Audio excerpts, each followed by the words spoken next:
Hello बच्चों, let's read a given question. The question says the strength of a magnetic field around a current carrying wire is option A inversely proportional to the current through the wire but directly proportional to the square of the distance from the wire.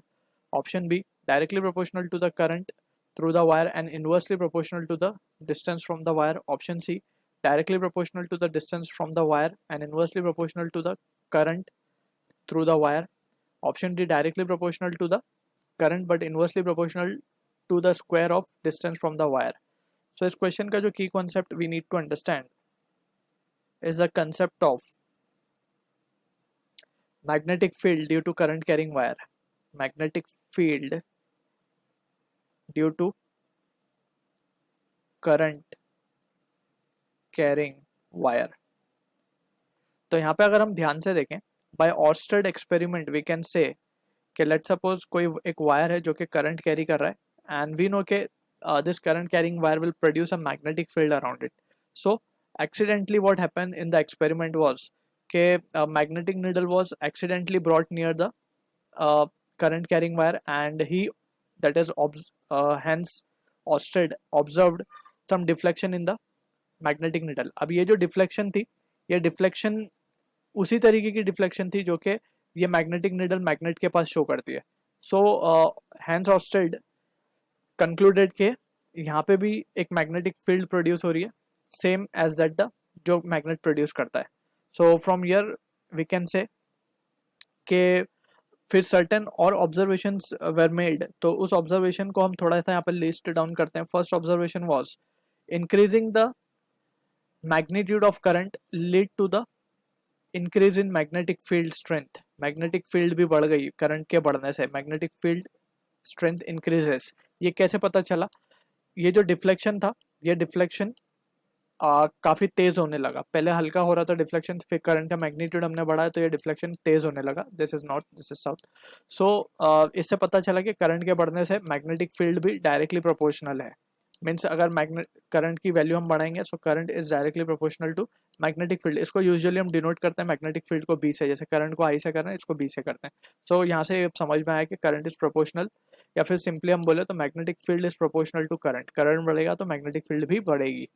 एक तो ये observation. अब distance के साथ हमने कुछ observation करके देखे. हमने मीन्स ऑर्स्टेड ने करके देखे. तो यहाँ से ये पता चला कि magnetic field weakens as distance from the wire increases. As distance of magnetic needle या फिर एज डिस्टेंस सिंपल बोल सकते हैं हम. Magnetic field weakened as distance from wire increases. जैसे डिस्टेंस इंक्रीज होगा वैसे मैग्नेटिक फील्ड की स्ट्रेंथ क्या हो जाएगी? कम हो जाएगी. यानी कि magnetic field is in inverse relation with the distance. अब स्क्वायर ऑफ डिस्टेंस है या डायरेक्ट सिर्फ डिस्टेंस है वो हम डिस्कस करेंगे. That we have to study the formula for magnetic field due to current carrying wire which we will be studying in the higher classes. So यहाँ पे just for the sake of understanding हम magnetic field due to current carrying wire का formula लिख रहे हैं. It is coming something out to be mu naught I upon 2 pi a. ये formula होता है magnetic field due to a current carrying long wire. ठीक है ना, लॉन्ग करंट कैरिंग वायर के लिए फॉर्मूला है.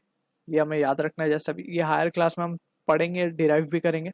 जस्ट अभी हम यहाँ पे देख सकते हैं कि यहाँ पे हमें टर्म्स आई को जस्ट समझना है कि आई तो करंट है हमारा और जो ए है ये डिस्टेंस है. हम इतना समझ सकते हैं यहाँ से. और बाकी 2 पाई तो एक कांस्टेंट वैल्यू, म्यू नॉट भी एक कांस्टेंट वैल्यू जिसको हम बोलते हैं परमेबिलिटी ऑफ फ्री स्पेस. ठीक है, तो अभी फिलहाल के लिए हम सिर्फ आई और ए पे कॉन्सेंट्रेट करेंगे. सो फॉर्मूले के अकॉर्डिंग हम देख सकते हैं B is directly proportional to I and B is inversely proportional to A. ठीक है, तो from this we can say now. अब हम ऑप्शंस को अगर देख लें तो ऑप्शन में बोला गया inversely proportional to the current. ये फॉल्स है क्योंकि डायरेक्टली प्रोपोर्शनल है करंट को. ठीक है ना, magnetic field strength directly proportional to current, ये बात सही है. Through the wire and inversely proportional to the distance from the wire, this is perfectly true. Option C को भी चेक कर लेते हैं. डायरेक्टली प्रोपोर्शनल ये इनकरेक्ट है. Directly proportional to the current but inversely proportional to the square of the distance from the wire, this is also incorrect. हम यहाँ पे देख सकते हैं ये फॉर्मूला हमने लिखा ही इस वजह से कि वी नीड टू अंडरस्टैंड कि it is not in square inverse relation with square but linear, we can say just it is inversely proportional with distance and not square of it. ठीक है, so option B will be the answer for this question. I hope you understood the solution. All the best.